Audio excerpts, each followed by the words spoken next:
Will, prazer falar com você. E quando a gente fala dessa diversificação e quando a gente fala dessa atratividade, né, a gente também fica monitorando o peso do dólar, né? O dólar se enfraquecendo, a gente viu, né, desde o começo do ano, podendo até ter sido o causador, né, de um otimismo maior em cenário emergente, e agora a gente vê novamente uma possibilidade, ou pelo menos uma visão de mercado que o dólar vai continuar se enfraquecendo, né?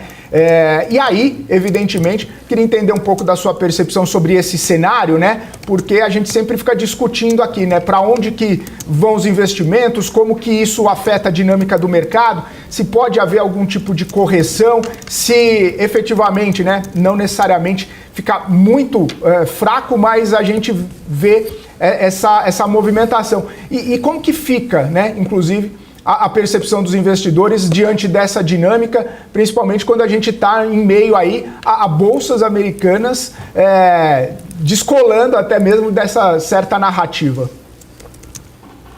Exato. Bom, vamos lá. O call de dólar mais fraco, ele deu certo. Quem apostou contra o dólar no primeiro semestre ganhou dinheiro. Teve bastante gente que fez isso, né? A posição dos fund managers, tem uma pesquisa do Bank of America, Merrill Lynch, que mostra isso, que a posição net, né, ou seja, entre comprada e vendida no dólar, ela estava bastante vendida, a maior em anos, né? E deu certo, essa é que é a verdade. O dólar ele caiu aí cerca de 10% no primeiro semestre, estou falando do índice dólar, o DXY, né, que é contra uma cesta de moeda, mas em especial contra o euro, tá? Quem apostou deu certo. Agora, daqui para frente, ou seja, já depois de uma queda de 10%, a gente já vê algumas casas relativizando, diminuindo essa aposta e questionando, inclusive, essa aposta. Tem outros que continuam firme e forte, acreditando que o dólar vai continuar cedendo. Mas depois de uma queda, como a gente já viu, e olhando um pouco o filme, né? O que é o filme, né? A foto foi esse primeiro semestre. O filme é a gente voltar lá desde 2010, quando a gente vale lembrar, né? Teve uma crise na Europa que acabou afetando o euro, e de lá para cá a gente viu o crescimento, a diferença de crescimento dos Estados Unidos se ampliando, né, entre Estados Unidos e Europa, e conforme eu falei, o DXY ele é muito influenciado pelo euro, né, e em moeda a gente está sempre falando no relativo.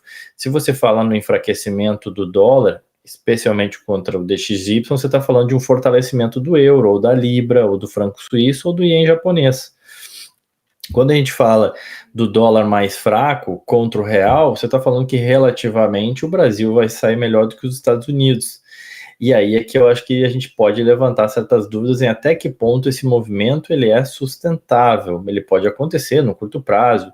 A gente está vendo o diferencial de yield que ajuda a sustentar entrada de capital, entrada de investimentos no Brasil, o juro alto, um diferencial de yield elevado, tem ainda o trade de eleição já começando a ter alguma influência, enfim, e isso ajuda, obviamente, nesse curto prazo, que quando eu estou falando curto prazo aqui, foi um semestre, pode ser 12 meses. Agora, quando você olha o filme, né, nesse mesmo período de 2010 para cá, enquanto o dólar se valorizou 35% frente ao índice dólar, né, ou seja, que de novo, essencialmente em parte contra as moedas na Europa e Japão, além do dólar australiano, canadense, por aí vai, o dólar contra o real, ele se valorizou uma barbaridade. Então, eu acho muito perigoso você perpetuar essa foto, achar que daqui para frente vai ser assim, quando o filme mostra algo bem diferente.